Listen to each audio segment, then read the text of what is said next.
Yeah. Who is he? I was together with him, one of the first group of shluchim sent by the Rebbe in 1973 to Miami Beach, Florida, to build the yeshiva there. We were 11 shluchim, and he was this person who's not well right now, needs a big refuah shlema. In fact, his birthday is today. His 68th birthday is today. 68 has the gematria of Chaim. Today is his birthday. What's also interesting, he was he was incredibly successful with chinuch, understanding the children of his generation, which is not easy. Very, expert in chinuch, and also extremely connected to the Rebbe. And ironically, I just figured it out. This year we have two others. So Gimel Adar, today is Gimel Adar. It's exactly 68 days, Chaim days, before Yud Aleph Nisan. And it's exactly 68 days after Hanukkah. What's Hanukkah? Chinuch. What's Yud Aleph Nisan? The Rebbe. What was he very special in? Both. So the exact day that's right smack in the middle of Hanukkah and Yud Aleph Nisan is today Gimel Adar. Other Rishon, if you have two others, it works out that way. His mother's name is Sima Chasya. Sima is Samach, Chasya is Ches.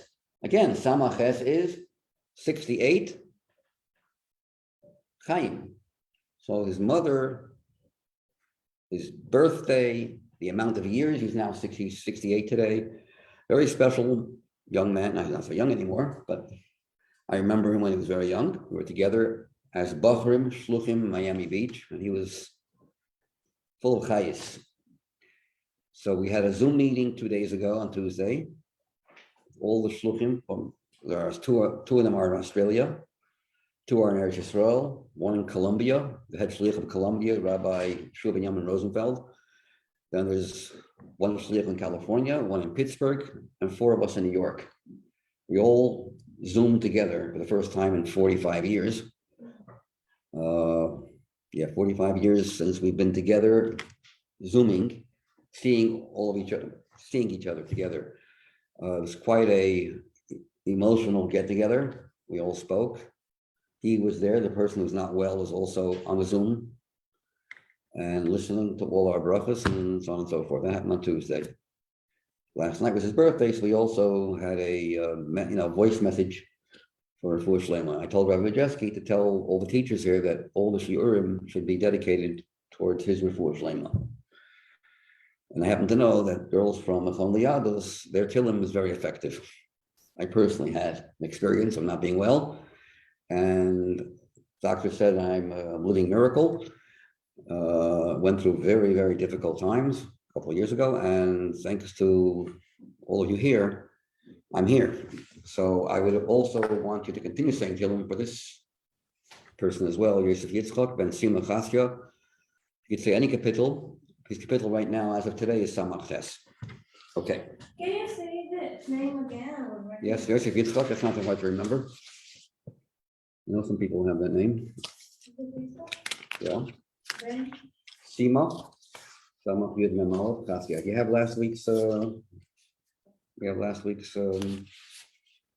Gemara classes? Sure. What's your name? Okay, here. Where are you from? New Jersey. I'm also from New Jersey. Where from? Woodcook Lake, by Dresden. Huh? Dresden and Woodcook Lake. Oh. Okay, this happened last week. Whatever doesn't happen last week, we can pick it up here. So we actually are in the middle of a story here. Didn't finish the story. It's with a great sage who was the son of Rav Shimon ben Yochai, who was involved in affairs that were not taking. He was one who had to arrest. He was assigned an order by the king, by the monarch, to arrest all the criminals because he gave very good advice on how to apprehend them. As a result, many of the rabbis were very much against him because either they had relatives who were caught and arrested, and some of the non-guilty ones also were got into trouble. At least they were temporarily, held under arrest. So he was angry. They were angry at him. They didn't feel he was doing right. In fact, he was scolded by another Tana called him Chametz Ben Yain. Then the story comes where the guy calls him, fellow calls him by a name. Chametz Ben Yain, you are vinegar, the son of wine. Your father was special. He was like wine. You're like vinegar. And as a result, that person had the chutzpah. So he right away suspected this person of being one of those. And he had him arrested. And when they were arrested, they don't just arrest you, they execute you. And he ran right away. He had remorse, causing a possible death to a Jew. And it was too late. So he sat and cried under the tree, which they hung him on a tree, and his body was there hanging, and Rabbi Elazar ben Shimon, Rabbi Shimon Yochai's son, was crying underneath that tree until someone came over to him and said, what are you crying for? You know who this person is. He and his son violated a married woman, wasn't even fully married, who was married, called Naira Hamarosa, a young girl, 12 years old, was already married, but not living yet with her husband-to-be. And the death penalty for that is stoning, by the way. If you violate a girl that age when she's already married, but not yet living with her husband, it's called arison. And he did it not only himself, he did it with his son. Very good chinuch. And it was on Yom Kippur. It was on Yom Kippur. On Yom Kippur. So he heard that, he said, wow, looks like God gave me the right ideas to do. I found this person whom I really didn't know for sure that he was guilty. And if this person is guilty, and the people that I really know that are guilty for sure, I probably did not, hurt anyone who was innocent. I have a good record. Let my insides, my innards rejoice. But the part we didn't learn was that they tested his body, and he was very, very overweight. They took fats from his body, put him in a room that was windproof, called a marble house. This part we didn't learn inside. And they made some incisions.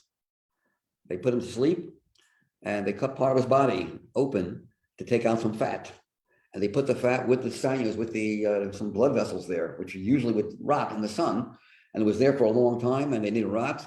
He then said, looks like that I will also be zoicha in the future, that my body will not rot after I die.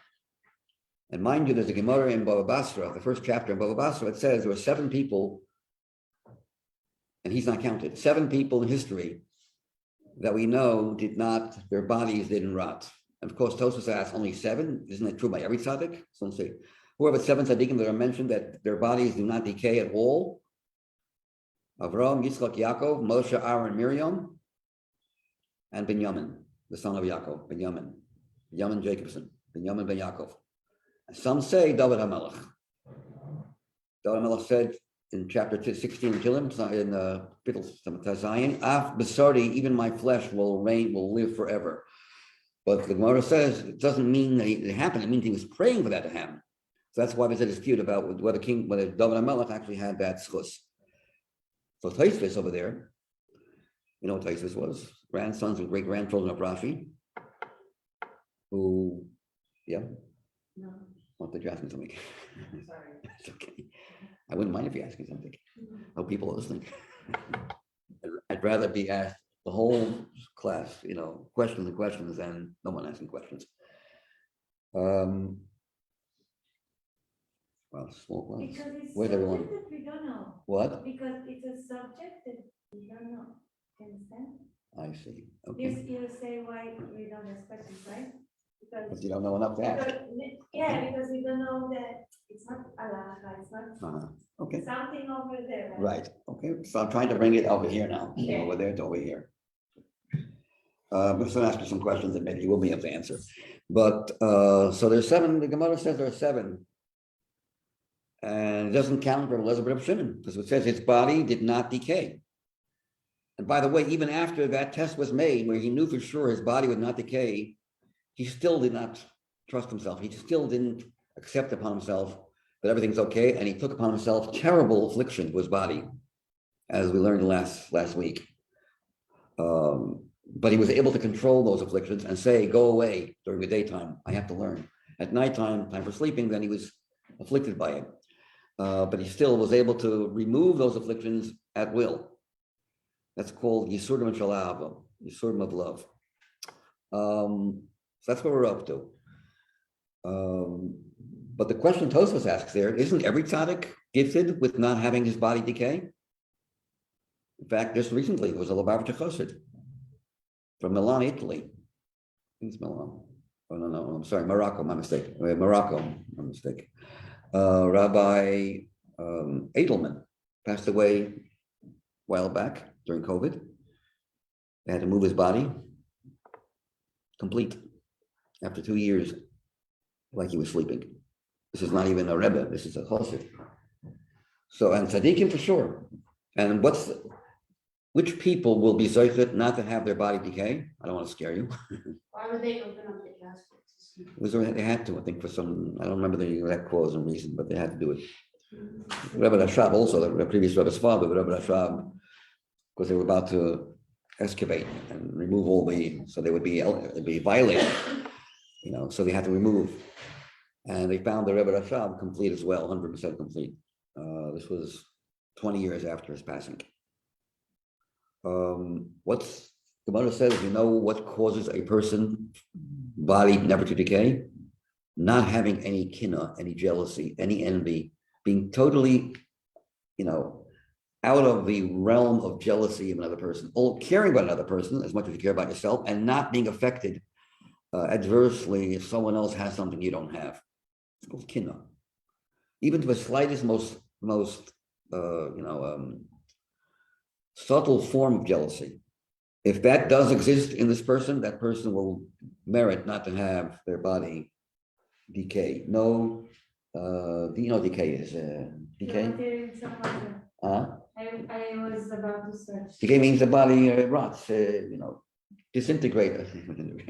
Like gone. Rikavon. Come on, yeah. So Tosfos asks, isn't that true about every tzaddik? Of course, they're clean from kina. So, and we know tzaddikim. So why only those 7 are mentioned? Tosfos answers, true that many do not go through rikavon, rotting, but there's worms sometimes do get into their body. In other words, although they don't rot, their body is complete, but they're not free from having tolaim, worms, creeping inside. As the story goes of Elazar Shimon, that, as we'll soon see, his wife kept him. He didn't want to be buried because he was afraid they would not bury him in a proper place. And although you're not allowed to leave a body without kivura, it's a prohibition, a negative prohibition against keeping a body without burial. That's only if the reason, it's only true if the body remains in the bizayon. But if the reason why you're not burying the body is because you know that if I try to bury this person, his body will be uprooted by goyim, let's say. If you know that this person will be uprooted, we're going to try to bury him in a cemetery, his body will be destroyed. They're coming to uproot all cemeteries. The goyim are coming to, then you have no obligation to bury him. On the contrary, his honor would be not to bury him. So Elazar Shimon felt that and his wife felt the same way, that it wouldn't be honorable for him to be buried like anyone else, because they probably would put him in who knows where. They hated him. So therefore, there had to be proof that he was a tzaddik. What would be the proof? That after many years, his body would be discovered and he would be in perfect condition. Then they would know, whoa, he's like his father, Shimon Yochai. Now then he'll be buried in Kavod. So that's where we're up to in the Gemara. I think that's where we're up to. Maybe we didn't get there yet. Take a look at your, okay, but this should be 30.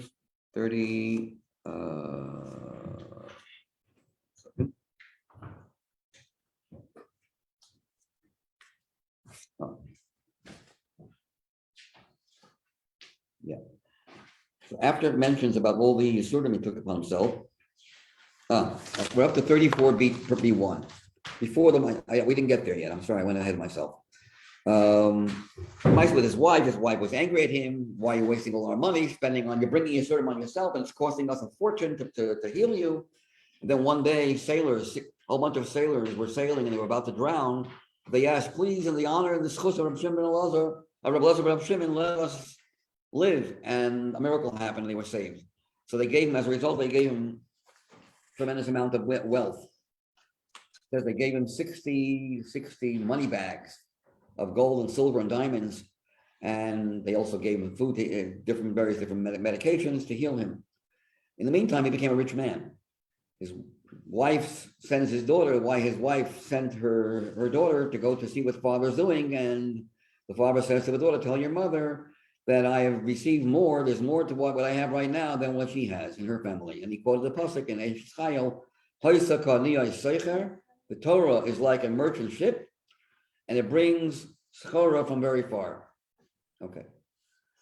And he ate and drank and got back his strength. That's what we're up to. The Gemara continues 34b1. You have the page? 34b1. On the right side of the page.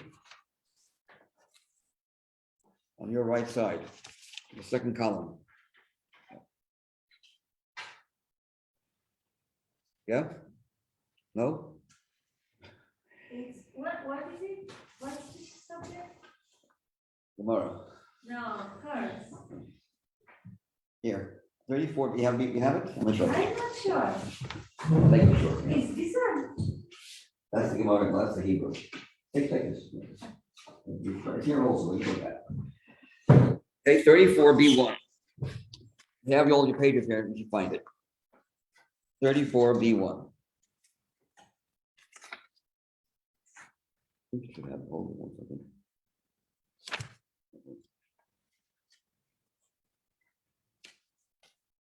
Okay, that makes the right copy. It's something missing, right?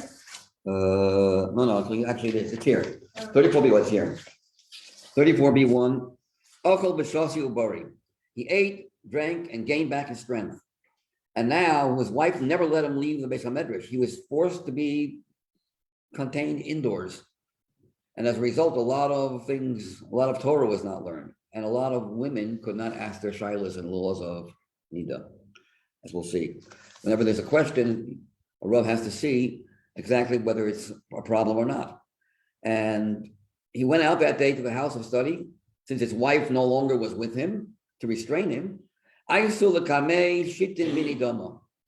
it says 60, it doesn't mean 60, it means a lot. 60 is a so it's a number that's used even when it's not accurate. It means a lot. They brought before him 60 different samples of blood. And Taharinu, he declared them all tahar. So in footnote 11, it says the women were permitted to have relations with their husbands without needing to first immerse in the mikvah, because many times there are questions when she checks herself and she finds something that looks sort of like blood, but it's not clear. The color is not exactly the same as blood, but it's close to it.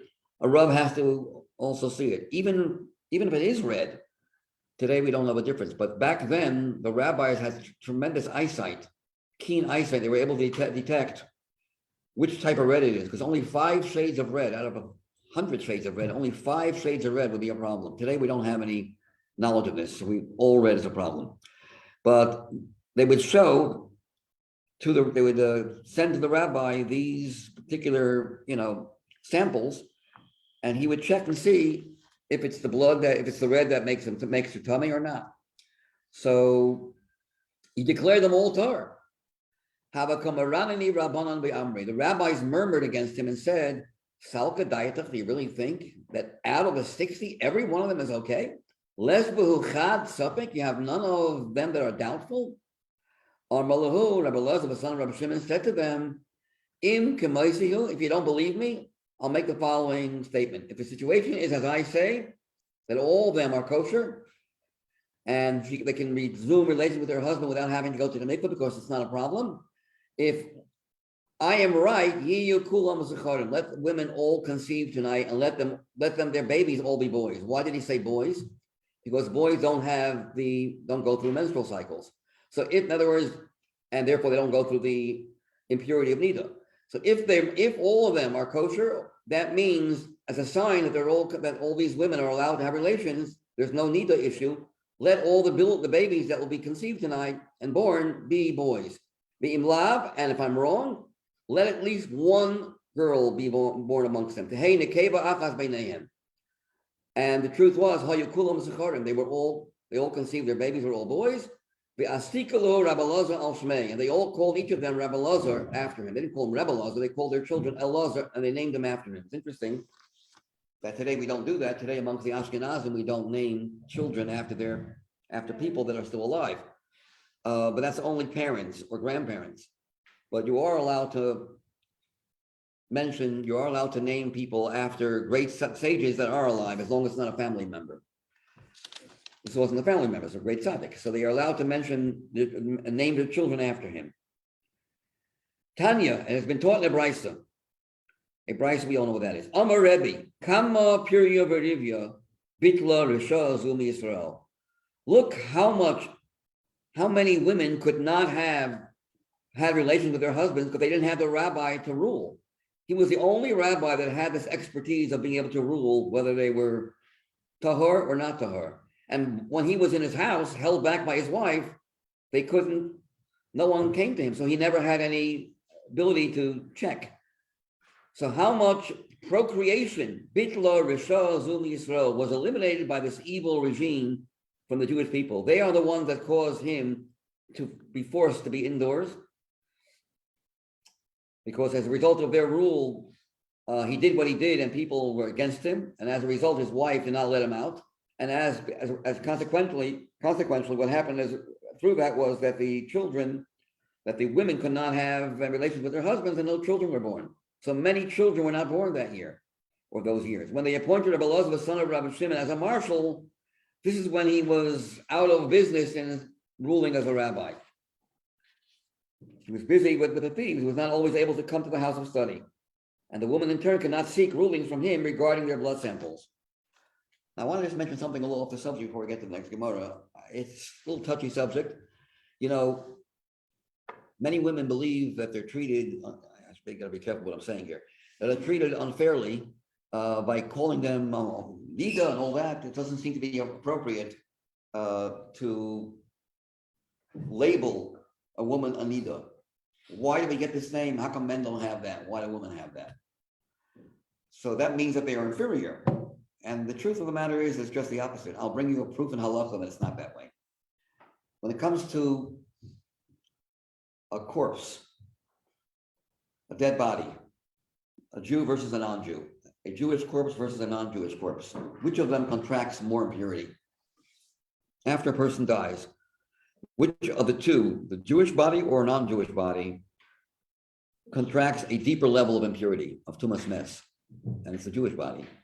A non-Jewish body, according to halakha, according to many poskim, if you have a hospital that has a morgue in the hospital, and they're all not Jewish, all those people that died are not Jewish, not one Jewish person in that morgue, a Kohen would be allowed to enter that hospital. Even though he's under one roof with a dead body. The one roof rule, being tachas ohel echad, im ze goy, im ze lo ein Yehudi, ze lo mafriya. It doesn't bother a Kohen. A Kohen cannot touch the body, lift it, or touch it, but he is allowed to walk into the room where there is a dead body, a non-Jew in that room, as long as he doesn't have any physical contact with that body. For a Jew, on the other hand, if the hospital has one Jewish person who's not alive and is in that morgue, a Kohen cannot enter the hospital. Got that? So what do we see from here? 1 second. We see here that a Jewish body, which is holy, seemingly, has neshama in it, and yet the tumah, the impurity, is stronger. What's the reason for it? Before I answer your question, what's the reason?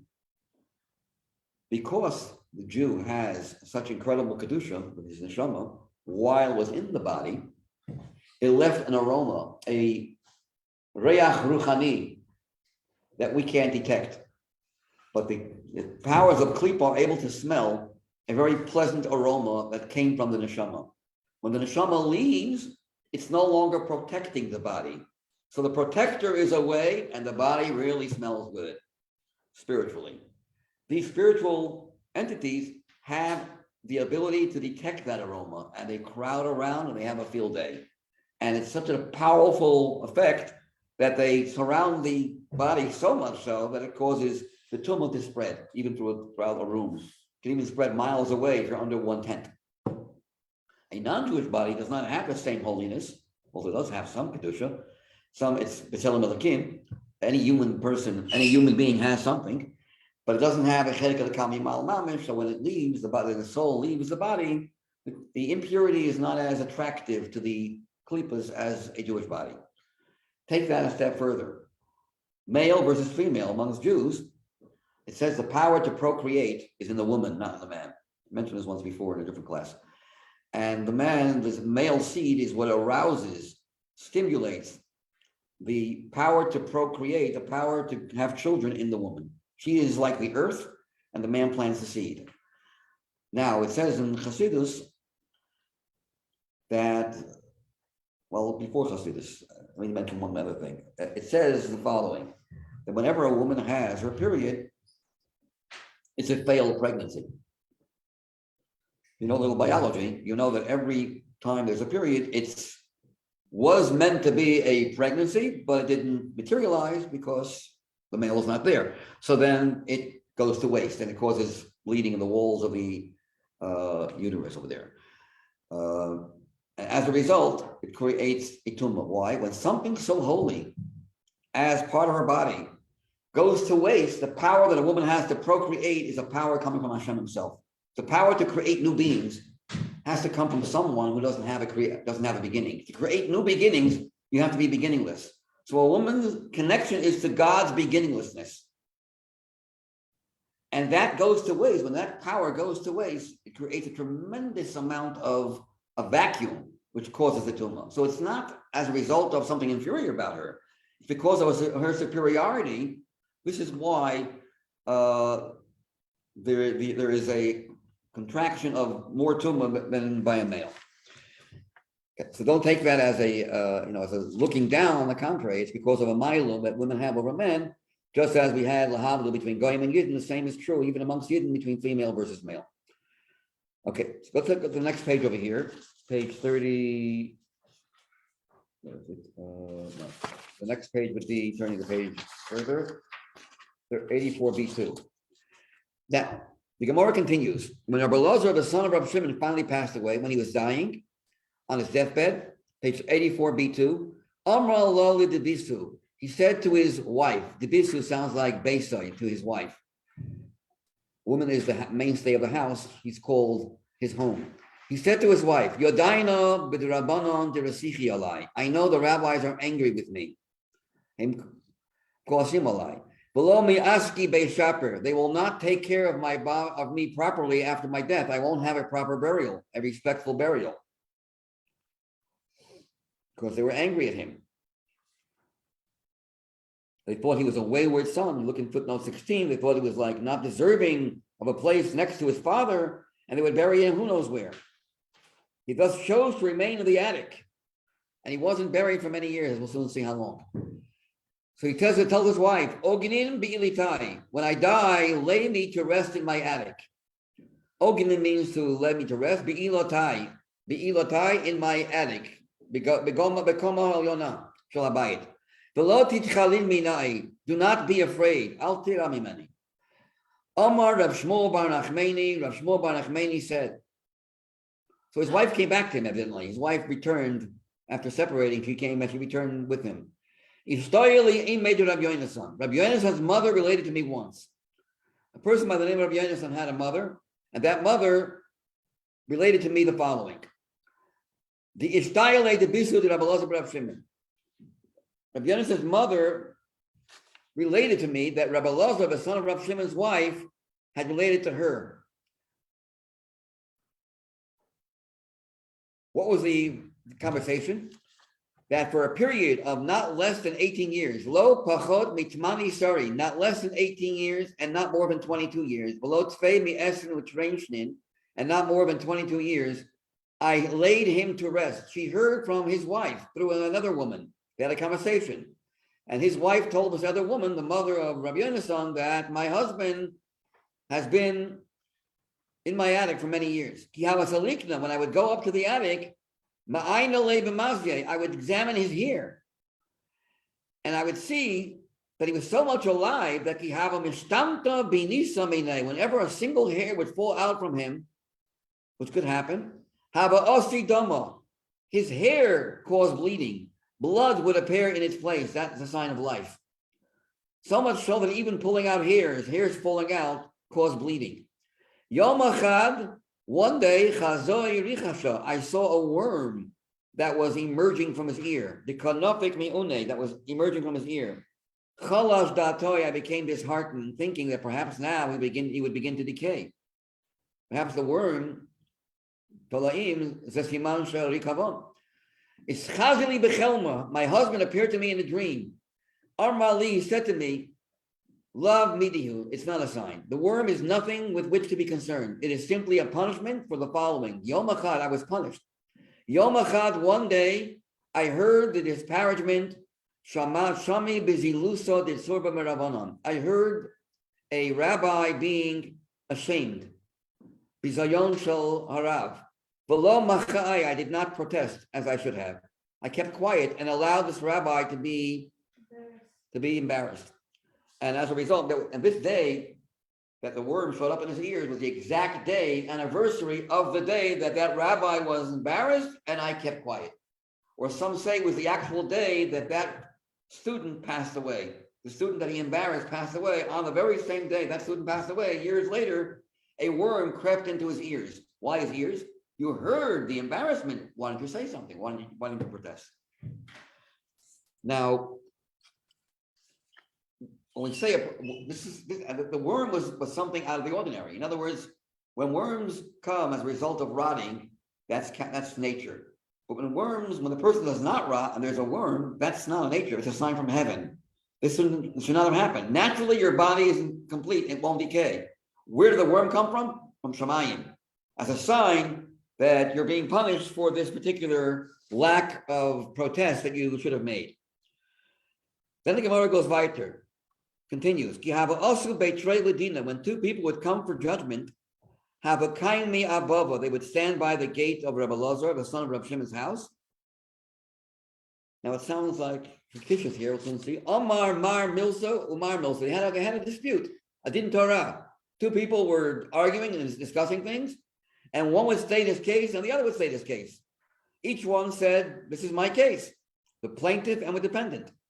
Nafik kala me'elise, a voice would emanate from his attic and say, "Ish ploni atachayav, you are liable," or "Ish ploni atazakai, you are not liable." In other words, the ruling would come from the attic over there. So the footnote 19 he brings from the Maral doesn't mean literally that there would be an actual voice, a physical voice coming from the attic. What it means is that these two somehow felt united in the ruling.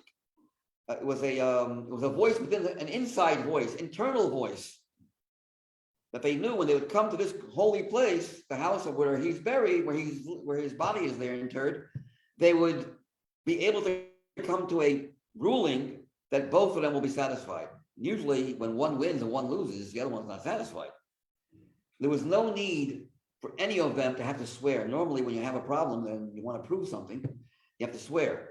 But none of them had any problems. As soon as there was a voice inside of them, which came from being next to Rebbe Lazar's body, that gave them the right idea, and whatever was right, they accepted with no problem. As we'll soon see, as a result of this, certain things happened. Yom Echad, one day, his wife was quarreling with a female neighbor, one of her neighbors. Amrole, the neighbor said to her, spoke this curse to her. The neighbor cursed her, and the neighbor said, Tehei kiba'ala, may you, meaning she, the wife of Rabbi Lazar, be as hapless as her husband, not have mazal. Shelo nitain likvura, you should never have burial. You should never be buried, meaning you should die and never have any burial like your husband who died and was not zochet to burial. It's a pretty heavy curse.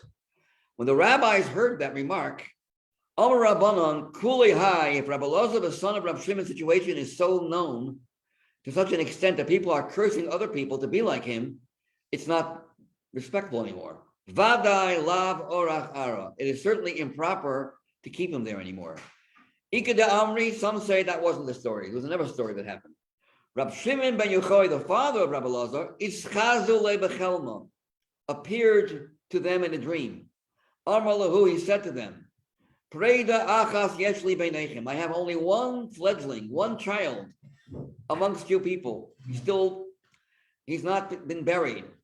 One child who has not yet been buried. And as it says, as long as the person is not buried, he can't go to Gan Eden. Rab Shimon Yochai was in Gan Eden for many years. His son, as long as the body is still here, that person cannot go to Gan Eden, regardless of how great he is. Yet you do not want to bring him to me for so many years. So the rabbis, when they heard this, when all of them had the same dream, they went to attend Rabbi Lazar, the son of Rab Shimon, and his burial, and they brought him to the cave of Rab Shimon ben Yochai. The problem was Lo Shavku b'nei Achbaraya. The residents of the city called Achbaraya did not let him. The call, why? Not because they hated Rabbi Lazar, on the contrary. The Chol Shanei Dahavanayim Rabbi Lazar but Rab Shimon be'Elisei, all the years Rabbi Lazar, the son of Rab Shimon, slept in his attic. There was never a wild animal entry. No person ever got killed. There was never a death through murder, through killing. People just died naturally. A wild animal never entered the city, which happened those days quite often. But as long as he was in the attic for those 18 years or 20 years, never was there any mishap. People died naturally. Yom Echad, one day, it was the day before Yom Kippur, Maile Yomei de Kippurim, Habotridi, the residents of Achbaria who did not let the burial take place were busy with their own affairs. They're Yom Kippur.